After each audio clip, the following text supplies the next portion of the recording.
بسم اللہ الرحمن الرحیم، السلام علیکم۔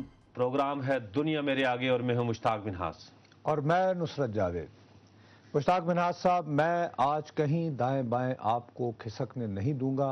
ایشو ہے بہت ہی سنجیدہ اور اس پہ آج فوکسڈ گفتگو کرنی ہے کیونکہ میں بہت پریشان ہوں۔ وجہ اگر تم سن لو گے تو میں سمجھ میں آ جائے گا۔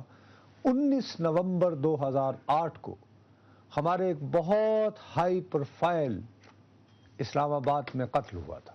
جی بالکل، یہ قتل ہوا تھا میجر جنرل فیصل علوی کا، جو کہ ہمارے امیر فیصل علوی صاحب جو ہیں میجر جنرل، یہ ایک ویٹرن تھے ایس ایس جی کے، ہمارے کمانڈوز کے ٹرینر تھے۔ ان کے کچھ اختلافات ہو گئے تھے مشرف صاحب سے، اگرچہ مشرف صاحب بھی کمانڈو تھے، انہوں نے استعفیٰ دے دیا تھا۔ بہرحال یہ 19 نومبر 2008 کی صبح اپنے گھر سے بحریہ ٹاؤن سے جا رہے تھے ایک دفتر، اور وہاں پی ڈبلیو ڈی کالونی کے پاس ہمارے مین ایکسپریس وے پہ اوپر ان کا مرڈر ہوا، جو اپیرنٹلی ٹارگٹ کلنگ تھی، موٹر سائیکل سواروں نے کی جیسے ہوتی۔ بڑی حیرانی ہو گئی، اس پہ بہت ساری چیمیں گوئیاں اس قتل کے بارے میں ہوئی۔ بالآخر ہم لوگوں کو جو ہے یہ بتایا گیا 1 سال بعد، یعنی تقریباً وہ کہ 24 نومبر 2009 کو کچھ لوگ پکڑے گئے۔ وہ پکڑے اس لیے گئے کہ وہ اغوا برائے تاوان کی کوئی اٹیمپٹ کر رہے تھے۔ ٹھیک ہے، اس میں انہوں نے ٹھیک ہے جی۔ ان کے بارے میں جب انویسٹیگیشن کی گئی تو پولیس نے دعویٰ کیا کہ یہ 3 لوگ جو ہیں، ایک تو ہارون عاشق تھے جو کہ ریٹائرڈ میجر تھے آرمی کے، اور ان کے ساتھ 2 اور لوگ تھے۔ ان کا تعلق لشکر طیبہ اور اس سے بھی بعد میں پھر الیاس کشمیری صاحب کے ساتھ بنایا گیا، اور کہا گیا کہ ان لوگوں نے اب پولیس کو یہ اعتراف کیا ہے کہ انہی لوگوں نے جنرل علوی صاحب کو قتل کیا تھا، اور قتل کرنے کی وجہ یہ تھی کہ انگور اڈا ساؤتھ وزیرستان میں 2004 میں جو آپریشن ہوا تھا وہ علوی صاحب نے کیا تھا، اس کا انہوں نے بدلہ لیا، انتقام لیا۔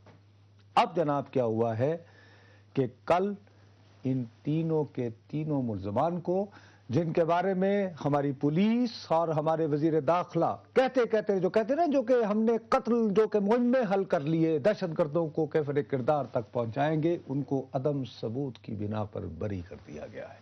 یہ ہے جناب تمام ورقے اور تمام دعووں کے بعد یہ صاحب، یہ تو ایک کیس تو ہم، یہ ایک بہت اچھی بات کہ یہ کیس ہے ہائی پروفائل، لیکن آج سبجیکٹ جس کو آپ نے منتخب کیا ہے وہ اس جیسے سینکڑوں کیسز ہیں کہ جہاں پر یا تو گواہی نہیں ملتی، ثبوت ٹھیک نہیں ہوتی، انویسٹیگیشن کا پرابلم ہے، پروسیکیوشن کا پرابلم ہے، اور اس کے بعد آخر میں ظاہر ہے عدالت کے پاس تو جو ساری چیزیں ہوں گی اس کی بنیاد کے اوپر اس نے فیصلے دینے، تو اس سے لہٰذا یا انویسٹیگیشن میں کہیں جول ہے، یا پروسیکیوشن ٹھیک نہیں ہوتی، اور یا پھر ہم ایسے بے گناہ بندے پکڑ کے لگا کے، یہ تینوں میں سے ایک ہی بات ہوگی۔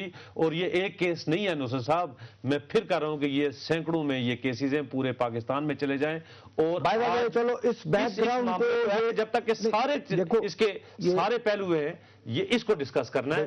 میں تمہاری ہی بات کو اور وزن دینے کے لیے ایک انٹروڈکشن کے طور پر دنیا ریسرچ سیل نے لاہور سے ہمیں پیکج بھیجا ہے، وہ دیکھتے ہیں تاکہ سمجھ آئے کہ ہم ایشو کیا ڈسکس کرنا چاہ رہے ہیں۔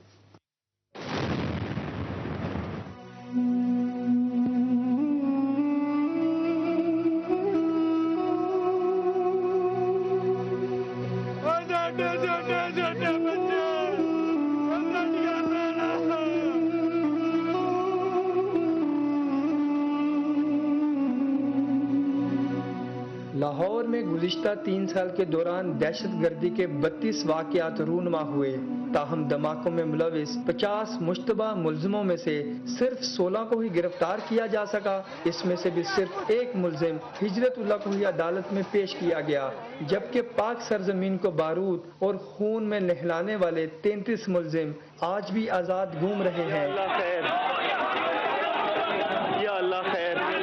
2008 میں 13 خودکش حملوں نے جہاں لاہور کی سڑکوں کو معصوم شہریوں کے خون سے تر کیا، وہیں 2009 میں ہونے والے 13 خودکش حملوں کا وحشت بھرا دردناک تصور آج بھی عوام کے ذہن کو جھنجھوڑ کر رکھ دیتا ہے۔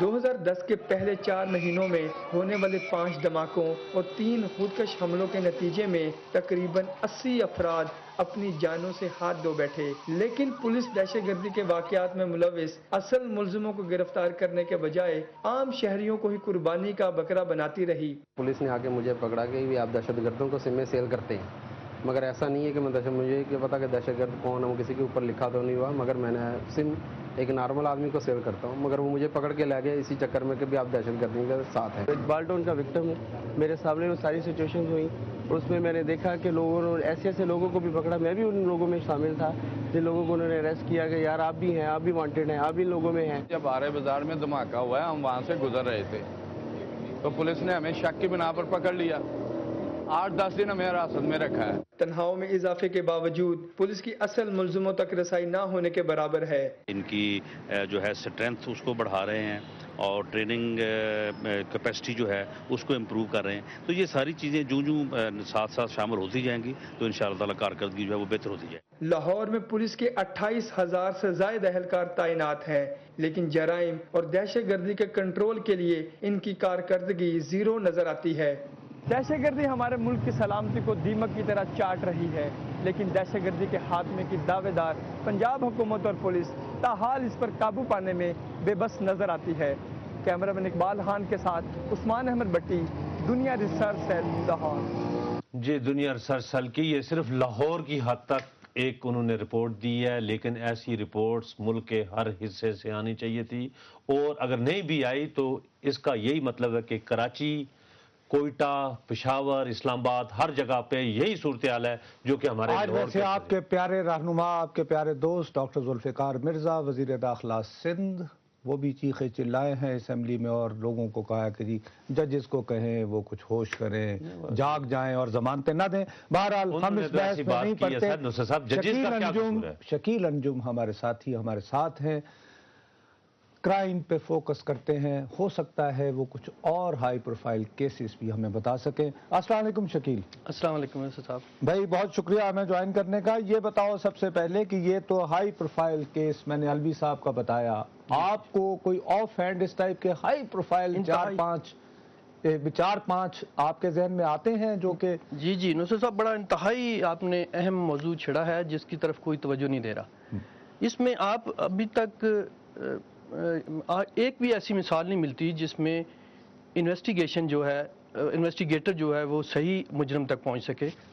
یہ وہی پرانا طریقہ کار رائج ہے کہ ایک چور پکڑا جاتا ہے، اس میں 15 چوریاں ڈال دی جاتی ہیں، ایک اس نے چوری کی ہوتی 15 اپنے کھاتے میں سے نکالنے کے لیے وہ آگے بالکل ایگزیکٹلی اس طرح ہی وہ دہشت گردی کے ساتھ بھی نپٹ رہے ہیں، اسی طرح کر رہے ہیں، چاہے وہ ایف آئی اے ہو، چاہے وہ پولیس ہو، چاہے وہ جوائنٹ انویسٹیگیشن ٹیم ہو، ان کا طریقہ کار بالکل وہی ہے، بالکل بوسیدہ طریقہ ہے ان کا۔ یہ ہے کہ یہ مجرم سے جرم کی طرف جانے کی بجائے جرم سے مجرم کی طرف جاتے ہیں، بالکل الٹ کام ہے ان کا۔ تو اس میں ہائی پروفائل دیکھیں جی، اس میں آپ نے یہ مثال دے دی میجر جنرل فیصل کی، اس کے بعد آپ دیکھیں میریٹ کیس میں انہوں نے کتنے لوگوں کو پکڑا تھا، میریٹ کیس کے سارے لوگ رہا ہو چکے ہیں جی۔ اس میں چار ان کے مین تھے سسپیکٹ جن پہ یہ دعوے کرتے تھے کہ جی ڈاکٹر عثمان پکڑے گئے جی، یہ رانا الیاس، محمد حمید افضل اور تحسین اللہ، یہ جناب یہ مرکزی کردار ہیں، انہوں نے یہ پلان تیار کیا، یہ فیسیلیٹیٹر بھی اس میں موجود ہیں، اور اس میں جناب دہشت گردی موجود ہے، پلانر بھی موجود ہے، سارے انہوں نے 4 لوگوں کو گرفتار کر کے اور یہ پیش کر دیا چالان عدالت میں۔ اور ابھی دیکھیں کہ وہ 20 ستمبر 2008 کا یہ واقعہ تھا اور 6 مئی 2010 کو یہی فیصلہ ہوا۔ اس سال سارے دہشت گرد جن پہ الزام تھا ان کی کمزور انویسٹیگیشن۔